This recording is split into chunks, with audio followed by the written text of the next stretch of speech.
마틴 로이 존스 목사님의 성령 세례 제7장 제목은 담대히 말하기를 입니다. 읽어가겠습니다.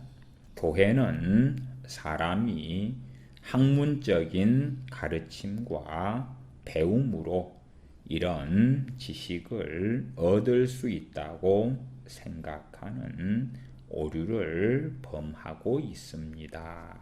이런 지식은 앞에 제6장에서 성령 세례, 성령 충만을 받을 때에 하나님을 아는 지식, 살아계신 하나님을 아는 빛이 그의 마음에 비추는 것, 또한 진리를 아는 지식이 성령님의 임하심을 통하여 나타나는 것 등등의 예제들을 로이 존스 목사님이 설명했었습니다.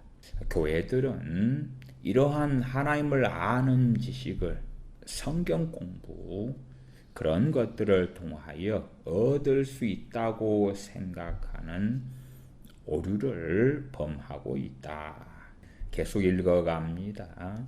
저는 여기에서 이런 것들에 대해서 비난하고 싶지는 않습니다. 왜냐하면 학문의 가르침과 배우는 것도 중요하기 때문입니다. 그러나 이것들이 가장 중요한 것은 아닙니다. 최근 100여 년간의 비극이 이런 것들 때문에 유발되었고 사람들은 그들의 학위와 졸업장과 시험의 합격 등을 자랑해 왔습니다. 목회자가 되고 주의 종이 되어서 말씀을 증거하는 것들도 진실로 그가 성령님의 능력으로 덧입혀지고 성령 충만을 받아서 성령님의 도우심 가운데 진리의 말씀들을 깨달아가고 알아가는 것, 그것이 가장 중요한 것임에도 불구하고 신학교의 학위와 졸업장, 또한 성경 지식을 얼마나 가지고 있느냐, 신학에 대한 지식을 얼마나 가지고 있느냐, 그러한 시대가 되고야 말았다 하는 것입니다. 한국 교회로 한다면 어떠한 박사 학위를 가지고 있느냐, 미국 등의 유명한 신학교에서 석사 학위, 박사 학위를 받았느냐, 그런 것들이 중요한 것이 되어져 버렸기 때문에 교회는 병들었고 성경 지식 같은 것이 성령님의 놀라운 역사하심과 이끄심을 대체하고야 말았다는 것입니다. 계속 읽어갑니다. 성령님과 성령 세례를 통해서만 하나님에 대한 더 완전한 지식을 얻게 됩니다. 저는 이미 앞에서 이 문제에 대해서 지금이나 또 영원토록 분명하고 올바르게 제시해주는 파스칼과 토마스 아퀴나스의 사례를 인용하여 말씀드렸습니다. 기독교 신앙이 신학교나 대학교에서 학과가 될 때에 우리는 믿음에서 떠나간다고 말할 수가 있습니다. 물론 이것들이 도움은 주지만 그럼에도 우리는 우리의 균형 감각을 상실하고야 말 것입니다. 우리가 이미 살펴본 대로 하나님을 아는 지식이 성령님에 의해서 주어지기 때문에 브루스 길라와 아굴라와 같은 사람들이 아볼로나 그 밖에 다른 뛰어난 지식이 있는 사람들을 옳게 인도하는 일이 종종 생겨났습니다. 이러한 일들은 전 세대를 통하여 반복되어져 왔습니다. 지금까지 우리는 우리 자신 내부에서 성령 세례의 증거나 표적을 살펴보았습니다. 우리는 이제 외적인 증거들과 외부에 있는 사람들에게 눈을 돌리려고 합니다. 마가의 다락방에 모인 사도들과 무리들이 성령 세례를 받은 후에 예루살렘에서는 큰 소동이 일어났고 사람들이 이 문제에 대하여 알아보려고 모여들었습니다. 베드로 사도는 사도행전 2장 33절에 이같이 말합니다. 그러므로 하나님이 오른손으로 예수님을 높이심에 그가 약속하신 성령님을 아버지께 받아서 너희 보고 듣는 이것을 부어 주셨느니라. 또한 사도행전 10장에 기록된 고넬료의 집에서 일어난 사건 가운데 사도행전 10장 44절을 보십시다. 베드로가 이 말 할 때에 성령님이 말씀 듣는 모든 사람에게 내려오시니 만약 여러분의 성령님에 대한 교리가 성령님께서 사람들에게 내려오신다고 하는 이 사상을 내포하지 않으면 이것은 아주 중대한 과오를 범한 불완전한 것입니다.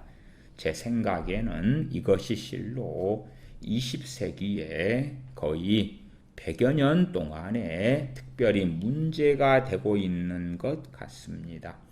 성령님께서 사람들에겐 내려오신다고 하는 이 모든 개념이 반대와 방해를 받아왔습니다.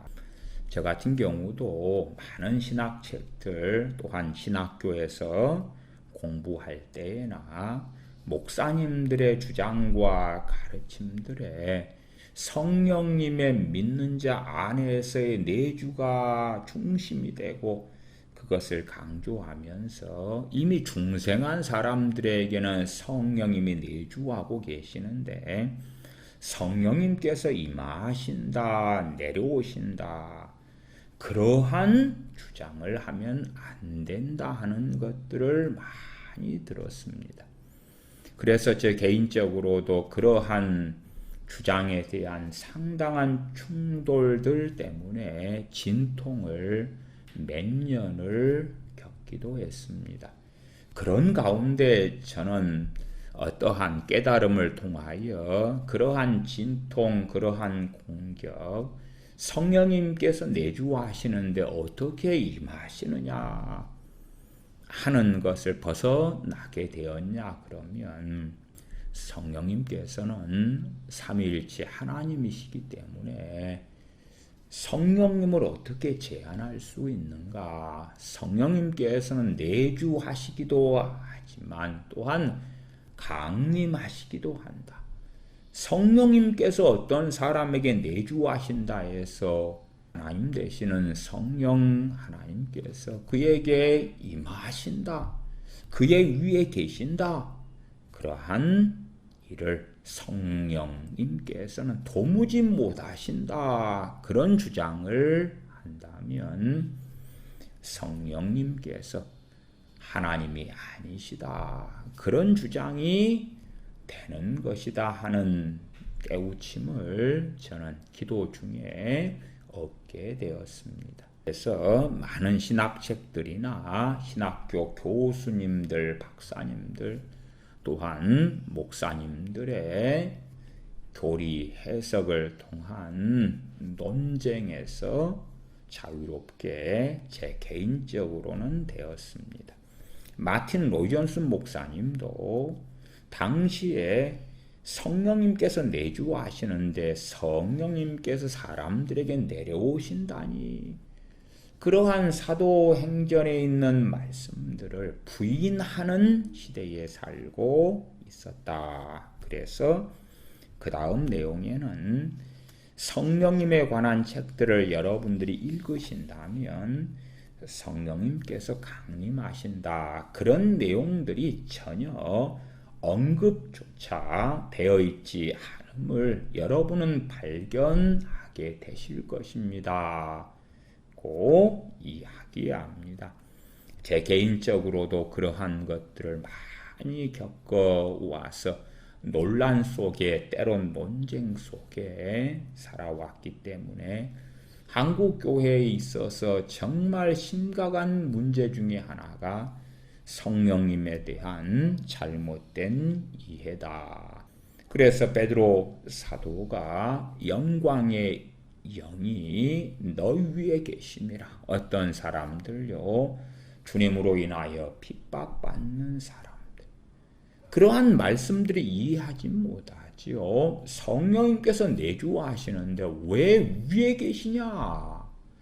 왜 성령님이 임하시냐? 안에 계시는데. 그러한 것들로 성경의 많은 말씀들을 제거해 버리고자 해왔던 이들이 한국 교회 신학교 교수님들과 목회자들이 되어져 왔었습니다. 계속 읽어갑니다. 그 다음 말씀을 계속해서 읽어보십시다. 베드로와 함께 온 할례 받은 신자들이 이방인들에게도 성령님 부어주심을 인하여 논라니, 이는 방언을 말하며 하나님 높임을 들음이러라. 이에 베드로가 가로되, 이 사람들이 우리와 같이 성령님을 받았으니 누가 능히 물로 세례줌을 금하리요 하고. 여러분은 그 다음 사도행전 11장에 베드로 사도가 이방인들을 교회 안으로 들어오도록 허락했기 때문에 유대인 할례당들이 그에 대한 해명을 요구했던 사실을 기억하실 것입니다. 유대인 크리스천들이 이것을 이해하지 못했기 때문에 베드로 사도는 증거했습니다. 내가 말을 시작할 때에 성령님이 그들에게 임하시기를 처음 우리에게 하신 것과 같이 하는지라. 그리고 또 증거하기를, 내가 주의 말씀에 요한은 물로 세례를 주었으나 너희는 성령님으로 세례 받으리라 하신 것이 생각났노라. 그런즉 하나님이 우리가 주 예수 그리스도를 믿을 때에 주신 것과 같은 선물을 그들에게도 주셨으니 내가 누구간데 하나님을 능히 막겠느냐 하더라. 사도 베드로는 유대인 그리스도인들이 주님을 믿고 난 후에 성령님을 선물로 받은 증거에 호소했습니다. 성령님께서 사람들에게 임하실 때에 외부에 있는 사람들에게는 그것이 매우 분명합니다. 그리고 그것은 서신서들에 함축되어 있고 교회의 계속되는 역사에 실체화된 어떤 것이라는 사실을 깨달아야 합니다. 성령 세례가 사람들로 하여금 하나님의 실존과 하나님과 그의 영광의 현실적인 실제화를 느끼게 하기 때문에 이에 따르는 필연적인 부수물 중에 한 가지로 성령 세례를 받은 사람들의 육체적인 얼굴 표정에조차 어떤 일이 생기는 일이 일어나기도 하는데 이것은 전혀 놀랄 만한 일이 아닙니다. 사도행전 6장에서 순교자 스데반에 대하여 말하고 있는 것을 살펴보십시다. 스데반 집사님은 성령님과 믿음이 충만하였는데 그의 설교와 가르침과 다른 일들로 인하여 관원들과 마찰이 생겼고 그는 붙잡히게 되었고 신문을 당했습니다. 사도행전 6장 13절에 거짓 증인들을 세우니 가로되 이 사람이 이 거룩한 곳과 율법을 거스려 말하기를 마치 아니하는도다. 그의 말에 이 나사렛 예수가 이곳을 헐고 또 모세가 우리에게 전하여 준 규례를 고치겠다 함을 우리가 들었노라 하거늘 공회 중에 앉은 사람들이 다 스데반을 주목하여 보니 그 얼굴이 천사의 얼굴과 같더라. 이것은 단지 하나님의 영광에 대한 어떤 반사에 불과합니다. 스데반의 얼굴이 천사의 얼굴과 같더라. 즉 천사들은 영광스러운 나라에 있으며 하나님의 존전에 있고 또한 하나님의 나라에 있는 모든 것은 하나님의 영광에 대한 것을 나타내 줍니다. 여러분이 교회 역사에서 위대한 부흥에 대한 글들을 읽을 때에 이러한 일들이 자주 목격이 되고 또한 많은 사람들의 회심의 수단까지도 되었다는 사실들을 발견하게 될 것입니다. 어떤 사람들은 부흥 집회 때에 갑자기 성령 충만을 받은 사람들의 얼굴을 보았을 때에 그 얼굴에서 영광과 경이감과 빛 때문에 놀라움을 금치 못하였습니다.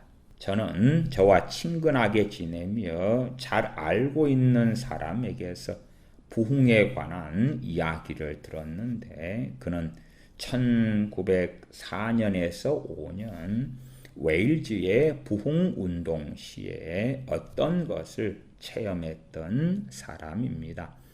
저는 또한 그 부흥의 때에 아주 놀랍게 쓰임을 받았던 에반 로버츠 씨에 대해서도 자주 들었습니다.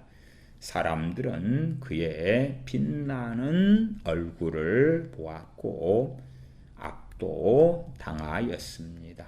이제 저는 1830년대 후반과 1840년대 전반에 로버트 머레이 맥체인에 관한 이야기를 하려고 합니다. 이것은 여러 번 확증된 사실인데 로버트 머레이 맥체인은 단지 설교단에 올라서기만 하여도 그가 그의 입을 떼기도 전에 사람들이 울면서 죄를 깨닫기 시작했습니다. 그는 한마디도 하지 않았습니다. 왜 그렇습니까? 그 이유는 이 사람이 하나님의 면전에 있으며 또한 성령님께서 그에게 임하셨기 때문입니다. 마틴 로이존스 목사님께서 정기들이나 또한 교회사 가운데 특별한 기록과 사건들을 다룹니다. 그러나 그것은 왜 이렇게 특별한 사건들로 성령 세례, 성령 충만을 받은 사람들의 사례를 다루는가 할 때에 당시의 시대에 성령 세례에 대한 가르침이 너무 많이 왜곡되어져 있기 때문에 그 누구라도 교회사를 연구하고 살펴본다면 명백히 확인할 수밖에 없는 무수히 많은 당대의 사람들이 인정하는 하나님의 사람들의 기록과 증언과 증거와 자료들을 가지고 이야기하는 것입니다. 그렇지, 이 제7장에 나와 있는 앞으로도 읽어드릴 많은 사례처럼 어떤 믿는 사람이 성령 세례, 성령 충만을 받으면 이 제7장에 있는 것 같은 일들이 동일하게 일어난다는 이야기는 아닙니다. 마틴 로이존스 목사님은 교회사 가운데 그 누구나도 얼마간 살펴보면 다 인정하는 탁월한 하나님의 사람들의 전기나 기록, 그들의 자서전, 그들의 일기, 또한 그들에 대한 증언들을 가지고 봐봐라. 명백히 이 사람이 성령 세례, 성령 충만 받기 전의 사람과 그 후의 경우가 너무나 다르지 않느냐. 이것은 명백하게 성령 세례를 이 사람이 받았기 때문이다. 그러한 것을 증언하고 있는 것이지, 우리 그 누구나가 성령 세례를 받으면 교회사에 기록되어지는 이 하나님의 사람들처럼 우리도 그리 된다, 그런 이야기는 아닙니다. 각자의 지체됨이 있고 각자의 부르심이 있는 것입니다. 다 사도겠느냐, 다 선지자겠느냐, 다 복음 전하는 자겠느냐, 다 교사겠느냐, 다 병 고치는 자겠느냐 하는 고린도전서 12장의 말씀의 지체됨에 대하여 우리는 항상 염두에 두고 있어야 할 것입니다. 계속 읽어갑니다. 대부분의 교회에서의 주요한 문제는 우리가 성령님의 존재와 권세를 잊어버리는 경향이 많다는 것입니다. 우리는 고정관념과 조직화된 것에 사로잡힌 매우 형식적인 교회가 되고야 말았습니다. 성령님의 권세와 영광과 거룩함을 지금의 교회는 잊어버렸습니다. 저는 교회에서 가장 필요한 것은 성령님의 사역을 다시 깨닫게 하는 것이라고 확신합니다. 여러분도 아시다시피 우리는 집회들과 신앙의 운동 등을 조직하지만 제가 여러분께 강조하는 성령님의 임하심, 성령 세례, 성령 충만이라는 기본적인 것을 대체로 교회는 잊고 살고 있습니다. 성령님께서 임하실 때에 성령님의 증거하심은 오류가 없고 성령님의 임하심의 결과는 놀랄 만한 것입니다. 여러분은 요한복음 7장 37절에서 39절에 어떻게 주님께서 약속하셨는지를 기억하실 것입니다. 명절 끝날 곧 큰 날에 예수님께서 서서 외쳐 가라사대 누구든지 목마르거든 내게로 와서 마시라. 나를 믿는 자는 성경의 이름과 같이 그 배에서 생수의 강이 흘러나리라 하시니 이는 그를 믿는 자의 받을 성령님을 가리켜 말씀하신 것이라. 예수님께서 아직 영광을 받지 못하신 고로 성령님이 아직 그들에게 계시지 아니하시더라. 참으로 사람들이 성령 세례를 받을 때에 그들이 사적인 대화나 혹은 좀 더 공적인 자리에서의 태도에서도 증거에 대한 문제나 또는 다른 사람들에게 말하는 문제에 있어서 어떤 일이 발생했다는 것을 발견하게 됩니다. 왜냐하면 그 어떤 크리스천이 성령 세례 받기 전과 받은 후에 그가 하나님에 대해서나 그가 믿는 우리 주 예수 그리스도에 대한 믿음에 있어서 확연히 다른 태도, 더한 확신 가운데 말하는 것을 발견하기 때문에 그러합니다. 주님의 제자들인 사도들은 주님과 3년 동안 함께 있었고 3년 동안 주님의 말씀을 들었고 주님의 기적을 보았던 사람들입니다. 그들은 주님께서 십자가에 못 박혀 죽으시고 또한 주님의 몸이 무덤에 묻히시는 것을 보았고 주님의 빈 무덤도 보았습니다. 그뿐만 아니라 그들은 주님께서 다락방과 다른 많은 장소에서 그들에게 부활하신 후에 나타나셨을 때에 주님을 눈으로 배웠고 주님의 가르침과 구약에 대한 주님의 해석을 기도하였습니다. 또한 주님께서는 그들과 함께 감람산에 계셨습니다. 여러분은 주님의 제자들이 증인이 되기 위해서 상상할 수 있는 최고의 훈련을 받았다는 것을 알 수 있을 것입니다. 주님의 제자들은 이에 대한 모든 사실을 알았고 또한 증거하였습니다. 여기에서 무엇이 더 필요합니까? 우리 주님께서는 이렇게 말씀하셨습니다. 예루살렘을 떠나지 말고 내게 들은 바 아버지 약속하신 것을 기다리라. 물론 주님께서 약속하신 그 일이 오순절 날에 제자들에게 일어났습니다. 위와 같은 사실을 볼 때에 여러분은 우리들이 학문적인 가르침과 배움을 마치 그것이 전도자가 되기 위해서 아주 필수적인 것인 양 강조하는 것이 20세기의 100여 년 동안에 계속된 아주 우스꽝스러운 일이 되었음을 알게 될 것입니다.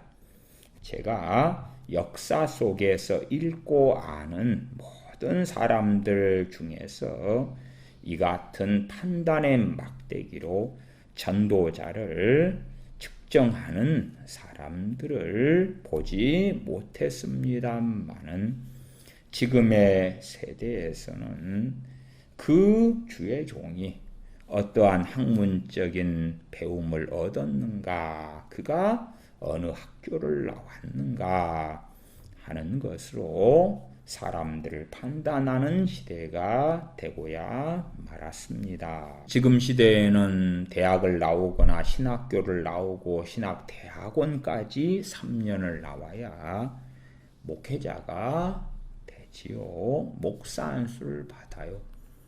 그러면 우리가 일제시대에 평양신학교다. 그때의 과정은 일반적으로 3년여밖에 안 됩니다.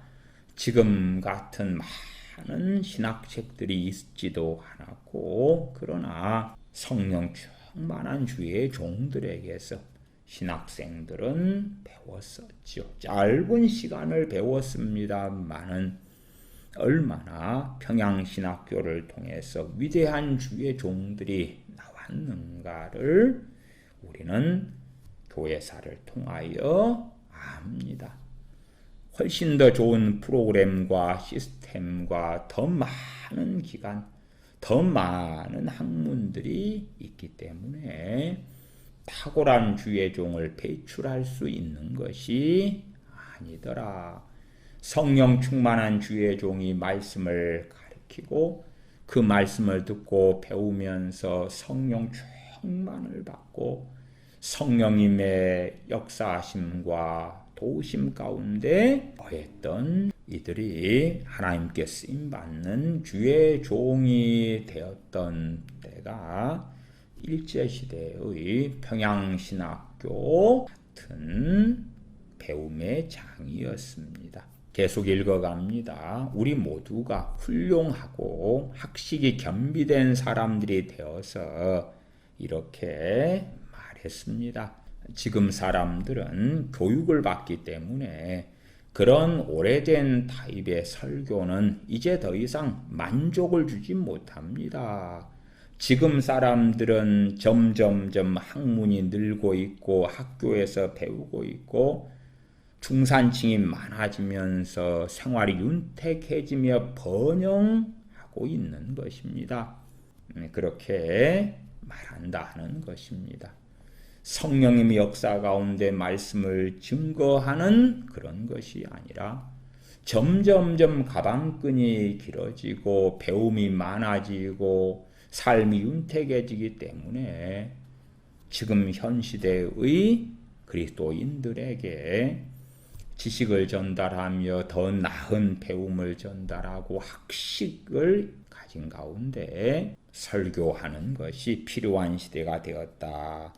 이미 마틴 로이존스 목사님의 시대에도 그렇게 되었는데 지금 시대의 한국 교회 등은 훨씬 더 심각하게 그리 되었지요.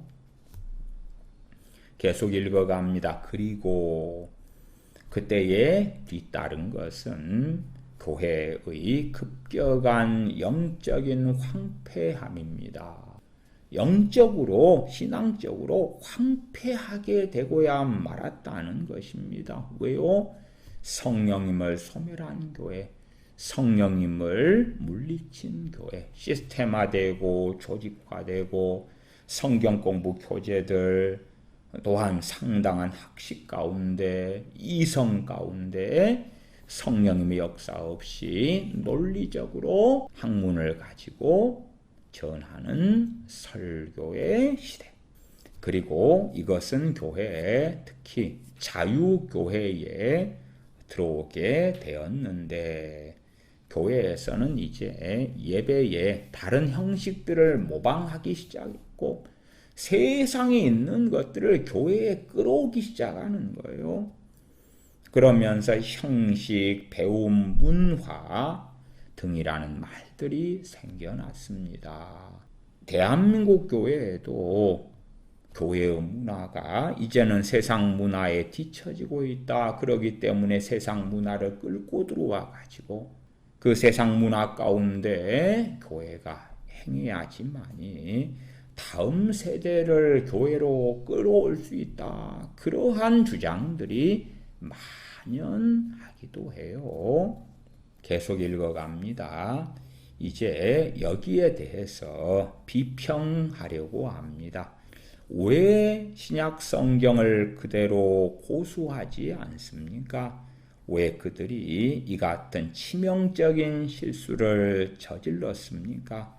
설교에 대한 전 개념이 점점점 학구적으로 학문적으로 되었고 설교자들은 성령님의 기름 부으심을 받는 것이 아니라 그들의 학위나 졸업장에 의하여 평가되고야 말았습니다. 어떤 점에서 보면 바로 이러한 이유 때문에 오늘날의 교회가 텅 비게 되었고 생명을 잃어버리게 되고야 만 것입니다. 그러므로 우리가 신약의 본래의 교회로 되돌아갈 때만이 소망이 있을 것입니다. 구약의 선지자들을 살펴보십시다. 그들 중에 몇은 아주 비범하지만 또 몇몇은 매우 평범했습니다. 아모스는 그가 아주 평범한 사람이었다고 말하고 있습니다. 나는 선지자가 아니며 또한 선지자의 아들도 아니다. 아모스는 가축을 돌보는 사람이었는데 모든 선지자들처럼 말할 수 있게 되었습니다. 그러한 이들에게 발생한 것은 하나님의 영감으로 그들은 지식뿐만이 아니라 스스로도 놀랄 만큼 말하는 능력으로 충만하게 되었던 것입니다. 예레미야 선지자도 내 중심에 불 붙는 것 같아서 내 골수에 사무치니라고 말합니다. 예레미야는 말할 때마다 백성들에게 핍박과 고난을 받았기 때문에 더 이상 하나님의 말씀을 증거하지 않기로 마음 먹습니다. 그는 백성들이 싫어하는 하나님의 말씀을 전했기 때문에 내가 다시는 선포하지 아니하리라고 마음 먹었습니다. 그러나 그럴수록 예레미야 선지자의 중심에 불 붙는 것 같았습니다.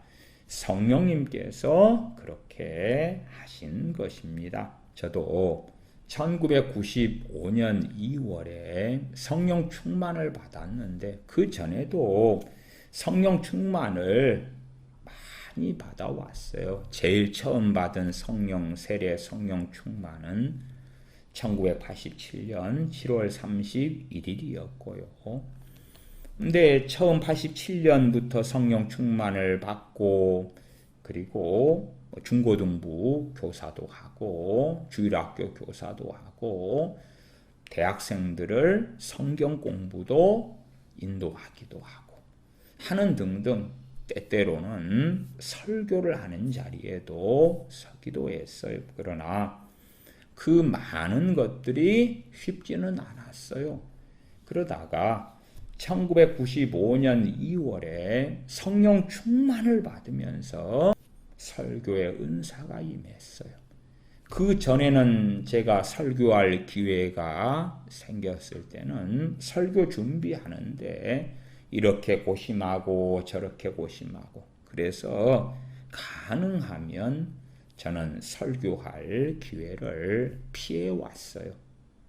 또한 성경 공부를 인도하는 때에도 준비에 많은 시간이 걸렸거든요. 그러나 갑자기 95년 2월에 성령 충만을 받으면서 설교 은사가 임하니까 제 중심이 불 붙는 것 같았어요. 그래서 하루에도 사람들만 모이면 설교하고 모이면 설교했어요. 그때가 대학교 4학년 때였어요. 설교를 사람들만 모이면 설교하고 그래서 하루에도 설교를 3번도 4번도 해왔어요. 그리고 설교하는 것이 전혀 힘든 것이 아니고 오히려 설교를 할 때마다 기쁨이 충만하고 감사하게 되고 만족감이 있고 설교 가운데 역사하시는 놀라운 성령님의 역사하심을 많이 누리게 되었어요. 그러니까 갑자기 설교하지 못하는 제가 설교를 너무나 기쁨으로 술술술 1시간씩 설교해도 설교 때에 증거할 말들이 끊어지지 않게 되는 그 하나님의 능력의 입히움을 받았어요. 그러니까 제 자신의 능력이 아니지요. 제 자신이 1995년 2월 전에 해왔던 일이 아니에요. 할 수 없었던 것이 갑자기 할 수 있게 되었던 것이에요. 계속 읽어갑니다. 누가복음 1장 41절을 보십시다. 엘리사벳이 마리아의 무난함을 들음에 아이가 복중에서 뛰노는지라 엘리사벳이 성령님의 충만함을 입어 큰 소리로 불러 가로되 그리고 67절에서는 사가랴도 이와 같습니다. 그 붙인 사가랴가 성령님의 충만함을 입어 애언하여 가로되 찬송하리로다. 주 이스라엘의 하나님이여 그 백성을 돌아보사 속량하시며 사가랴와 엘리사벳이 성령 충만하기 전과 성령 충만을 받은 다음이 다르다. 그것을 증거합니다. 계속 읽어갑니다. 사도행전을 계속 읽으면서 여러분은 오순절 날이 지난 후에 당장에 이 같은 일로 인해서 놀라운 사건을 보게 됩니다. 사도 베드로는 비록 그가 어부였지만 예루살렘의 관원들 앞에 담대히 설 수가 있었습니다. 그는 성경을 설명했고 권위와 큰 능력과 비범함으로 주님을 증거할 수 있게 되었습니다. 사도행전 4장 31절에 그들이 담대히 하나님의 말씀을 전하니라. 4장 33절에 사도들이 큰 권능으로 주 예수님의 부활을 증거하니 무리가 큰 은혜를 입어. 이것이 신약 전체를 통해서 줄곧 이어져 있습니다. 뛰어난 천재이며 매우 지식이 많은 바리새인으로 박식한 사람 사도 바울을 보십시다. 사도 바울은 철학에 관심이 많았던 고린도 사람들에게 고린도전서 2장에서 사도 바울은 이와 같이 말합니다. 형제들아, 내가 너희에게 나아가 하나님의 증거를 전할 때에 말과 지혜의 아름다운 것으로 아니하였나니 내가 너희 중에서 예수 그리스도와 그의 십자가에 못 박히신 것 외에는 아무것도 알지 아니하기로 작정하였습니다. 내가 너희 가운데 거할 때에 약하며 두려워하며 심히 떨었노라. 내 말과 내 전도함이 지혜의 권하는 말로 하지 아니하고 다만 성령님의 나타남과 능력으로 하여 바로 이것입니다. 하나님의 권능, 인간의 지혜가 아닌 것입니다. 거기에는 말하고 있는 것에 대한 사상이 아니라 권능이 있었고 그 권능이 사도 바울의 말을 듣는 사람들에게 나타났던 것입니다.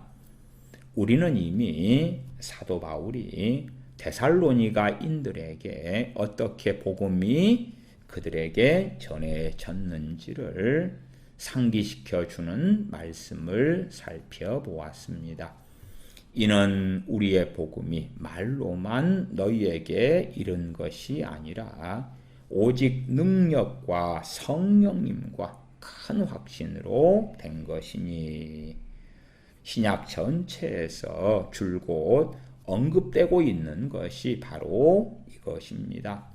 여러분은 사도 베드로가 정확하게 이와 같은 말을 하고 있음을 알 것입니다. 베드로전서 1장 10절에서 12절에 베드로 사도는 위대한 구원에 대하여 이같이 말합니다.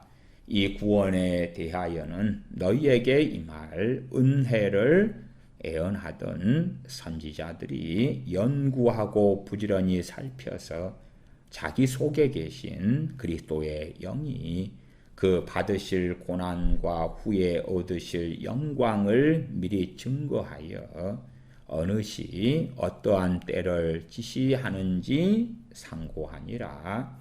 이 섬긴 바가 자기를 위한 것이 아니요 너희를 위한 것임이 계시로 알게 되었으니 이것은 하늘로부터 보내신 성령님을 힘입어 복음을 전파하는 자들로 이제 너희에게 고한 것이요 천사들도 살펴보기를 원하는 것이니라.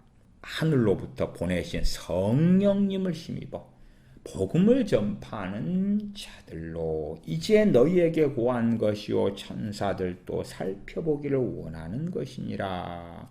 이 증거는 매우 명백하고 선명합니다. 그러나 유감스럽게도 많은 어리석은 사람들은 이러한 말씀들에 대하여 그것은 신약 성경 아닙니까? 신약 시대의 과도기 때에 잠깐 있었던 일일 뿐입니다. 성경이 완성된 다음에는 그 같은 일은 일어나지가 않습니다. 왜냐하면 그것은 성경이 완성되기 전에 과도기에 있는 일이니까요. 이 마틴 로이존스 목사님 때도 대다수의 사람들, 대다수의 목사님들, 대다수의 신학자들이 지금 시대처럼 이런 이야기를 했다. 그래서 이렇게 증거되어 있는 거예요. 지금의 한국 교회는 훨씬 더 심각한 상황이지요. 저는 그런 어리석은 다수의 사람들에게 그렇게 대답하겠습니다.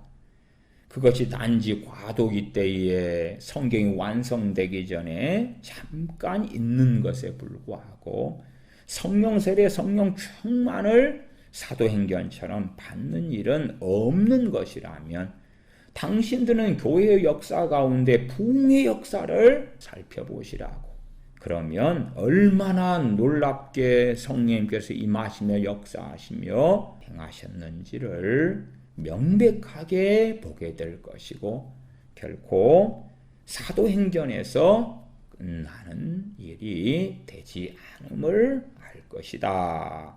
교회가 무기력해졌을 때에 하나님께서는 갑자기 한 사람을 붙드시고 그에게 성령님을 부으시며 그를 일으켜 세워 그의 설교를 변화시키셨습니다. 이것은 모든 세기 동안 줄곧 발생되었던 것입니다. 로마 가톨릭이 산출해낸 어둠과 무지의 소위 중세의 어두운 시대에서도 일어났던 매우 두드러진 사례들을 한두 가지 언급하려고 합니다. 하나님께서는 독일에서 한 사람을 택하셨는데 요한 타울러입니다. 그는 대성당에서 설교하는 로마 가톨릭 사제였지만 하나님께서 갑자기 그를 붙드시고 그에게 성령 충만을 부어주심으로 그의 모든 설교가 달라지게 되었습니다. 여러분은 요한 타울러에 관한 책과 그 당시에 소위 로마 가톨릭으로부터 신비주의자들이라 불려졌던 어떤 다른 사람들의 책들도 볼 수가 있을 것입니다. 그들은 그 암흑의 시대에도 그들의 심령이 불붙고 있었고 빛을 발했습니다. 우리는 종교개혁기 때의 마틴 루터나 찌븐글리나 존 칼빈 같은 주의 종들은 많이 압니다. 그러나 암흑기 때 종교개혁 이전에 놀랍게 하나님께서 어떤 경우들에는 로마 가톨릭의 사제들이나 수도사들에게 성령님께서 임하시면서 그들이 바른 복음과 진리를 증거해 왔다 하는 것에 대해서는 잘 모르시는 경우들이 많습니다. 계속 읽어갑니다. 이것은 또한 사보나 롤라와 같은 사람에게도 해당됩니다. 우리가 성령 세례를 받고 성령 충만한 관점에서가 아니고서는 사보나 롤라나 마틴 루터를 설명할 수는 없게 됩니다. 여러분은 존 낙스의 이야기를 알고 계십니까? 스코틀랜드의 메리 여왕은 많은 대대의 영국 병사보다도 존 낙스의 기도를 더 두려워한다고 말했습니다. 존 낙스가 성령 충만하여 에딘버러에서 설교할 때에 스코틀랜드의 메리 여왕은 참석하여 듣고 있는 동안에 마치 벨릭스가 사도 바울의 말씀을 들으면서 두려워 떨었던 것처럼 떨지 않을 수가 없었습니다. 이것은 인간의 능력이나 인간의 말이 아니라 오직 성령님의 권능으로 인해서였습니다. 여러분은 17세기 전반에 스코틀랜드 교회에서 목회를 한 존 리빙스톤에 대한 이야기를 들어보셨습니까? 존 리빙스톤은 아주 유능한 사람으로 훌륭한 주의 종이었는데 그의 생애의 마지막에서 자신의 일생을 기록하면서 그가 결코 잊을 수 없는 체험을 썼습니다. 그 당시 그들에게는 성찬의 절기라는 것이 있었습니다.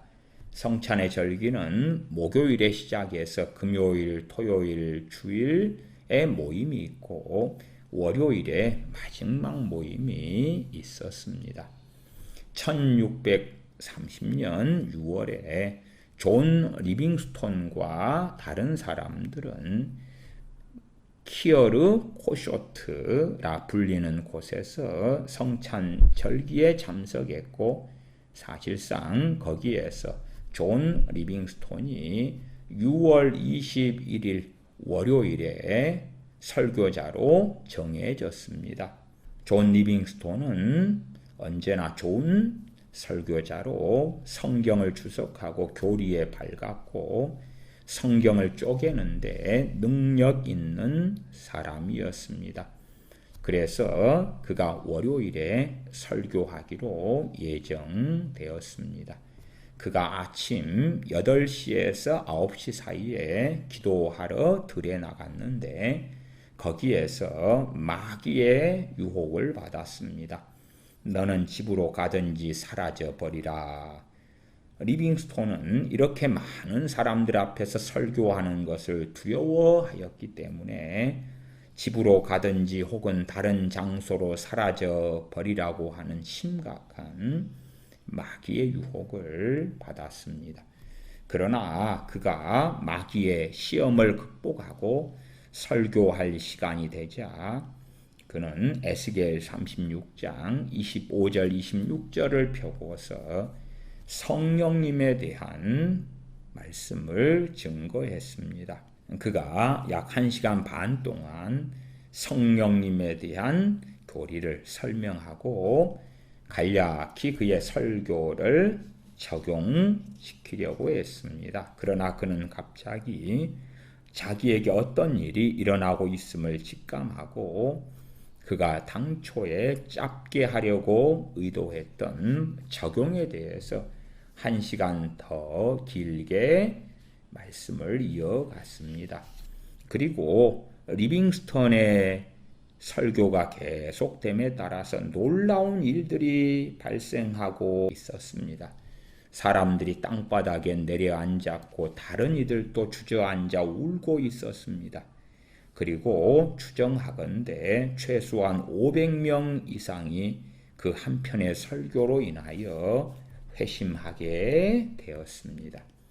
제가 회심하였다는 용어를 사용할 때에 사람들로 하여금 앞으로 나오게 하여 나온 사람들을 가리키는 이야기가 결코 아닙니다. 그들의 전 생활이 변화되었다는 의미에서 그들이 회심하였다고 말한 것입니다. 그리고 그들은 변화된 상태로 아무런 압력도 받지 않고 교회에 가입하게 되었습니다. 우리가 그처럼 익숙해져 있는 평소의 형식적인 그러한 것이 거기에는 전혀 없었습니다. 이 모든 것은 전적으로 성령님의 권능이었습니다.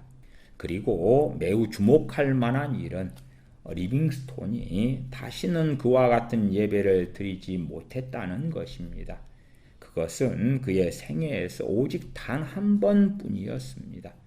리빙스턴은 그 후에도 여러 해 동안 살았지만 그날을 결코 잊지 못했고 그의 일생을 진술할 때면 언제나 그날을 언급했습니다.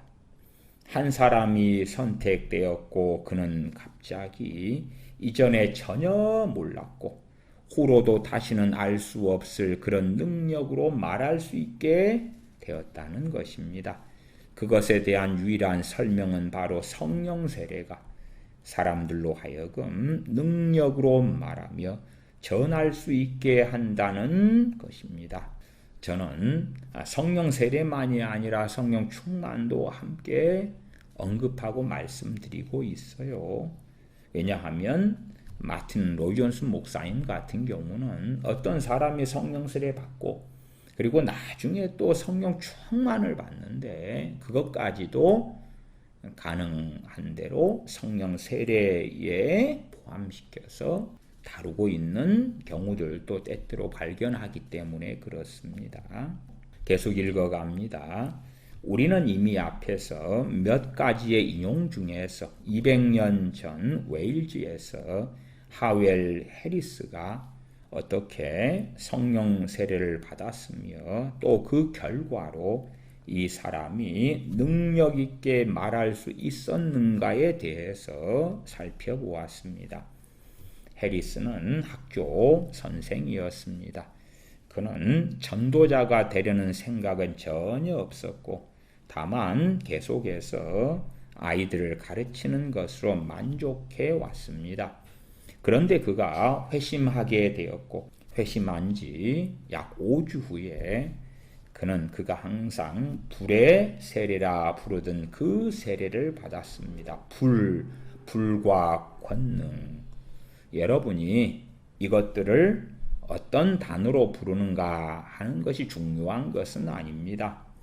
하웰 해리스는 당장에 불과 불 세례를 받은 다음에 그의 주위에 살고 있는 사람들에게 관심을 갖기 시작했지만 무엇을 어떻게 해야 할지는 몰랐습니다. 그런데 갑자기 그는 병든 사람을 방문해야겠다 하는 생각이 들었고 실천에 옮겼습니다.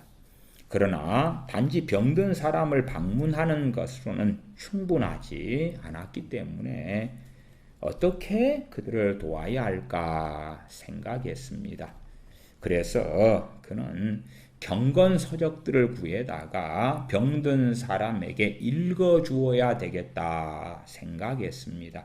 그리고 병든 사람을 방문하여 경건서적을 읽어주었습니다.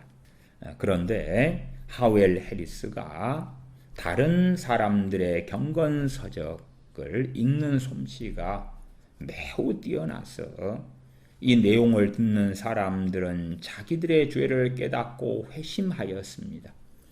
그리고 그가 책을 들고 아픈 사람을 방문하리라는 소식이 들릴 때마다 많은 사람들이 몰려들었고 앉아서 하웰 해리스가 경건서적 읽는 것을 경청했습니다. 당시에는 병원이 아니라 집에서 요양을 했던 시대이기 때문에 그렇지요. 하웰 해리스는 경건서적을 읽을 때에 사람들을 바라보지도 않고 또 그들에게 설교하지도 않았습니다. 그는 오직 책만 읽었음에도 능력이 하웰 해리스를 통하여 나타나서 경건서적의 내용을 읽는 사람들에게 성령님께서 임하셨고 결국 하웰 해리스는 복음 전도자가 되었습니다. 이러한 로이존스 목사님이 예제로 들고 있는 사람들처럼 우리가 성령 세례, 성령 충만을 받을 때에 동일한 일이 있지는 않아요.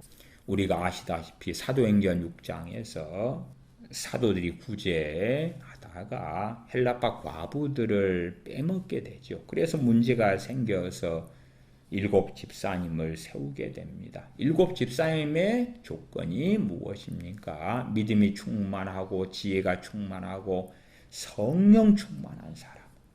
그것이 조건이었지요. 그러면 사도행전 2장에 볼 때에 주님을 믿고 회심하고 돌아온 사람이 한날에 3,000이나 더하고 그들은 사도 베드로 등이 증거한 대로 회개하고 주님을 믿고 세례받고 성령님을 선물로 받았어요. 그러니까 그 3,000명의 성령 충만을 받은 사람들, 그러한 사람들이 성경에 기록되어 있지 않잖아요. 우뚝 선 사람들, 특별히 하나님께 쓰시는 사람들을 중심으로 사도행전이 기록되어져 있는 것을 보는 거예요. 나아가 7 집사님을 뽑을 때에 그 성령 충만을 교인들 대다수가 유지하고 있지 않기 때문에 성령 충만이 7 집사님을 뽑는 중요한 조건으로 들어갔다 하는 것도 우리가 생각해 보셔야 하는 것입니다. 계속 읽어갑니다. 또한 우리는 조지 휘필드가 어떻게 설교자가 되었는지 잘 알고 있습니다. 조지 휘필드는 자기가 부름받았으며 또한 성령님으로 인치심을 받았다고 알았고 능력도 알고 있었습니다. 그가 그의 고향인 글루체스터 시에서 첫 설교를 했을 때에 굉장한 사건이 발생했는데 곧 15명이 미쳐버렸다는 불평이 있었습니다. 조지 휘필드가 그의 고향에서 첫 번째 설교를 했을 때에 15명이 완전히 주님 믿고 변화돼 버린 거예요. 그것을 이제 그의 주변 사람들이 저 15명이 미쳐버렸다. 15명이 그 전에는 평범하지만 세상적인 사람으로 살았다가 말씀을 듣고 회개가 터지고 성령 충만을 받고 그러고 나니까 전도하고 기도하고 경건한 삶을 살고 그렇게 되니까 15명이 미쳐버렸다 하는 불평이 있었다 그 말이에요. 조지 휘필드는 그때에 복음적인 설교가 아니라 그리스도인의 우정에 대하여 설교하고 있었습니다.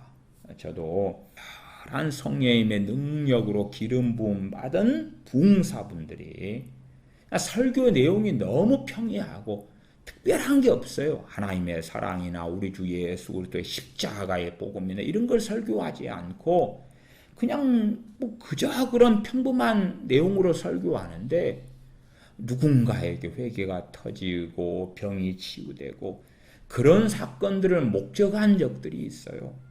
그래서 와, 참 이상하다. 말씀을 증거해서 말씀으로 감동 감화를 주고 설득을 하고 말씀에 놀라운 어떤 와 대단한 설교다 뭐 이런 것으로 그 설교를 듣는 가운데 회개가 터지고 뒹굴고 병이 치유되고 그러면 꽤 놀라면서도 저 정도 말씀이니까 그럴 수 있겠지 그럴 터인데 제가 몇 경우에 경험했던 사례들은 전혀 그런 게 없었어요. 어떻게 설교를 저렇게 이 집회인데도 평범하게 하냐. 일반 교회 목사님들에게 듣는 설교보다 사실은 좀 수준이 떨어지는 것 아니냐. 애쓰고 집회까지 찾아왔는데 너무 평범해. 그러한 설교 가운데서도 성령님의 부어주신 일들과 치유의 역사들이 있었던 걸 보았어요. 그런 것처럼 조지 휘필드 이분의 고향에서의 설교 가운데 15명이 미쳐버렸다. 15명이 그의 세속적인 삶이 아니라 완전히 변화되어 버린 거예요. 말씀 듣고 주님을 믿었을 뿐만 아니라 그들이 성령 세례, 성령 충만을 받아버린 거지요. 설교 내용이 그리스도인의 우정에 대한 내용으로 특별한 것이 아니었다 하는 거지요. 계속 읽어갑니다. 어느 누구나 다 요한 웨슬리에 관한 이야기는 잘 알고 있습니다. 요한 웨슬리는 학식은 풍부했지만 희망이 없는 선교사로 결코 훌륭하다 할 만한 인물이 못 되었습니다. 그는 식민지인 미국 조지아에 선교사로 갔을 때에 비참한 실패를 하였고 결국 아주 낙담하여 돌아오고 말았습니다. 물론 요한 웨슬리는 언제나 지식이 있는 설교를 할 수 있는 학식 있는 사람이었습니다. 그러나 그가 가진 많은 지식은 아무런 소용이 없었습니다.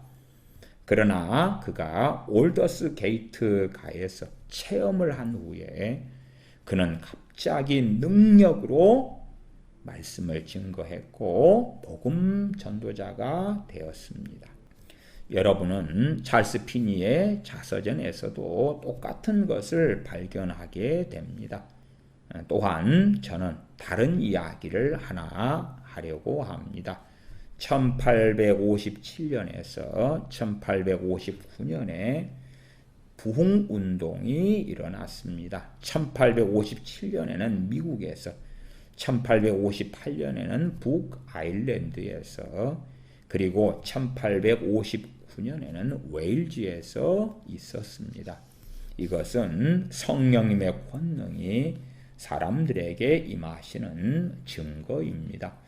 웨일즈에 매우 평범한 설교자인 데이비드 몰간이라는 사람이 있었습니다. 그는 지극히 평범한 사람으로 능력도 없었고 실제로는 전혀 교육을 받지 못한 사람이었습니다.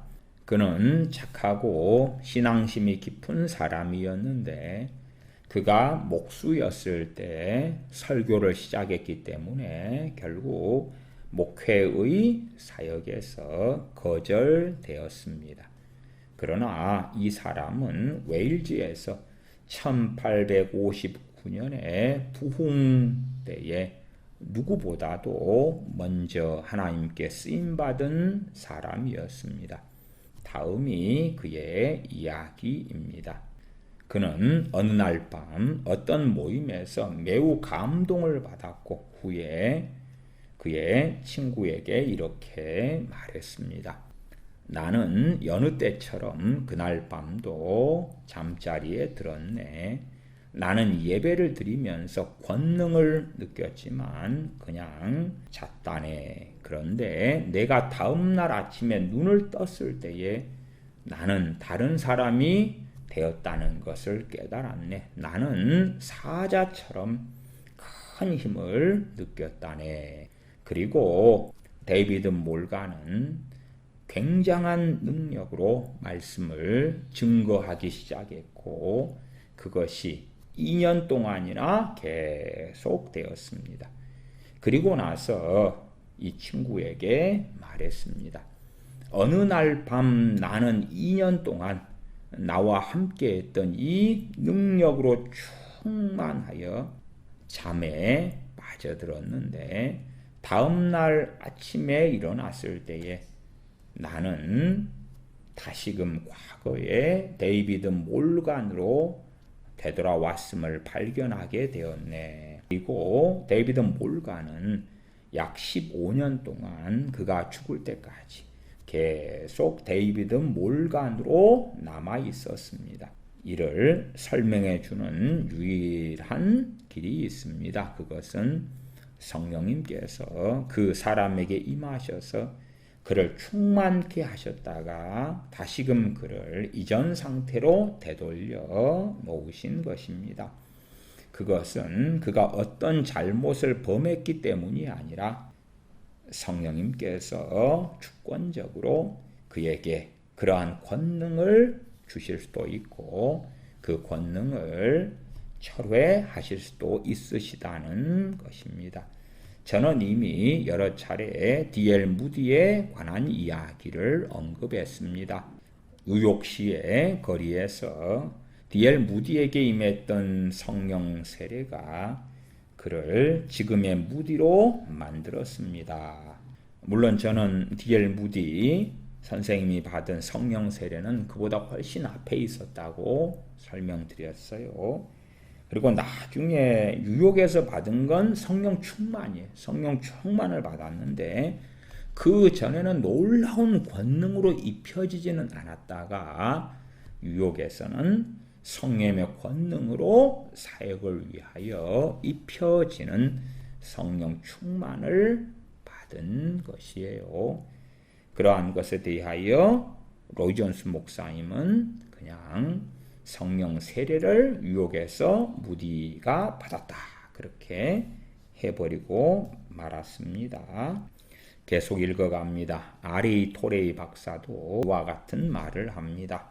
무디의 위대한 전도 사역은 전적으로 성령 세례의 결과였습니다.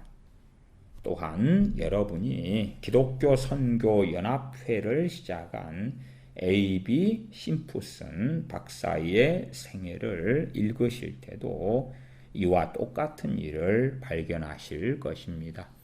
그가 갑자기 성령 충만하게 되어서 그의 전 사역이 변화되고 믿을 수 없는 결과를 내었습니다.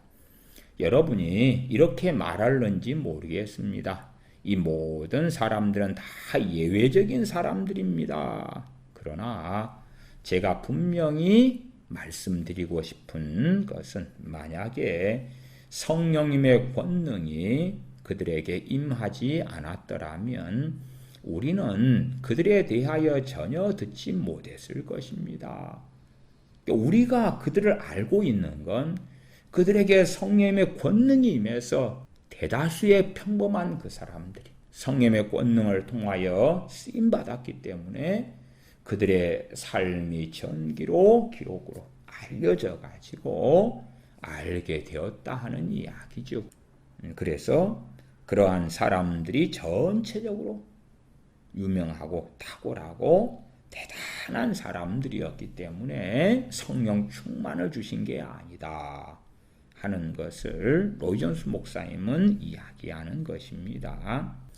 계속 읽어갑니다. 여러분은 사람들이 하는 어떤 비평, 즉 이것이 오직 특별한 사람들만의 것이다 라고 하는 주장을 하지 말도록 경고하기 위하여 이것을 말하고자 합니다. 결코 성령 세례와 성령 충만은 특별한 사람들만을 위한 것이 아닙니다. 제가 기도 모임에 참석한 적이 있는데 그것은 결코 잊지 못할 모임이었습니다. 제 기억으로는 그때가 아마 6월이었을 것이라 생각합니다. 이 모임은 제가 사역하고 있던 교회에서 정기적으로 갖는 모임이었습니다. 월요일 저녁 기도 모임이었습니다. 그 모임은 7시 15분에 시작되었습니다. 제가 지명한 첫 번째 사람이 성경을 읽고 기도를 드렸고 또 다른 사람도 그 같은 방식으로 했습니다. 그리고 세 번째 사람이 기도를 하였는데 그 사람은 우리 모두가 잘 알고 있는 사람이었습니다. 그 사람은 더 이상 살 용기도 잃었고 그의 가족들도 그에게 신경 쓰지 않는 사람이었습니다. 우리 모두가 그렇듯이 그도 눈에 띄는 많은 결점들을 가지고 있었습니다. 즉 그는 자존심이 무척 강했고 어느 모로 보나 특별하다 그러한 것들을 찾아볼 수 없는 사람이었고 신령한 사람도 아니었습니다. 제가 이렇게 말한다 해도 그는 화를 내지 않을 것입니다. 그는 평소에는 말을 더듬었고 초라해 보이고 무게가 없어 보였고 저도 여러 번 그가 기도하는 것을 들은 적이 있는데 두세 문장 정도밖에는 기도할 수 없는 사람이었습니다. 이 사람에게는 오히려 진절머리가 난다 하는 표현이 더 적합한 유의 사람이었습니다. 그런데 그 특별한 밤에 갑자기 이 사람이 완전히 변화되었는데 그의 목소리가 차분해졌고 그의 말 속에서조차도 권능이 임하여 그는 제 평생에 들었던 것보다도 가장 자유롭고 능력 있는 기도를 드렸습니다. 이 기도 모임이 계속되었고 이 사람의 기도에 따르는 자유함이 거기에 모인 모든 사람에게도 성령님의 충만한 역사로 주어졌습니다. 그래서 그 모임은 9시 50분까지 계속되었습니다. 저는 목사지만 한마디도 하지 않았고 찬송 소리도 없었습니다. 그 사람은 시간을 초월하여 하늘나라에 가 있다고 느꼈습니다. 그 사람의 기도함에 따라서 함께 모인 사람들이 성령 충만함을 입고 뜨겁게 기도하게 되었는데, 함께 모인 그 사람들은 이전에는 공적으로 기도하지 않는 사람들이었고, 공적인 자리에서 그렇게 기도하는 것을 두려워했던 사람들이 성령 충만을 받아서 기도하게 되었습니다. 바로 이것입니다. 제가 여러분에게 제시하려 했던 것이 이것입니다. 여러분은 이 영적 권능과 신령한 영역에 대해 어떤 것을 알고 계십니까? 오늘날의 교회가 잃어버린 것이 바로 이것이 아닙니까? 하나님의 성령님은 가장 평범한 사람일지라도 그 사람에게 임하시면 다른 사람에게 영감을 전달해 주고 다른 사람들을 변화시킬 수 있는 놀라운 사람이 될 수 있다는 것을 우리는 알고 있습니다. 이것이 하나님의 방법이며 이것이 교회이며 신약의 기독교인 것입니다. 오늘날 이것이 요구됩니다. 그리고 이것이 성령 세례에 드러나는 일들 가운데 하나입니다. 기도하겠습니다. 아버지 하나님, 성령 세례와 성령 충만을 받는 것에 대한 진리가, 교리가 교회에서 사라지고 왜곡된 시대에 저희가 살아갑니다. 무엇보다도 저희의 어리석은 사변과 편견과 지혜와 지식으로 살아가면서 성령님을 소멸하며 성령님의 사역과 역사하심을 거절하는 어리석음 속에 저희가 살아갈 때가 참으로 많습니다. 저희 자신의 부족한 능력과 지식과 지혜로 살기보다 성령님께서 주님의 이름으로 저희들 가운데 임하셔서 권능을 입혀주신 가운데서 성령의 인도하심과 능력으로 살아가는 저희가 되도록 전능하신 아버지 하나님, 저희들을 주님의 이름으로 성령 충만을 부어 주시옵소서. 우리 주 예수님의 이름으로 기도하옵나이다. 아멘.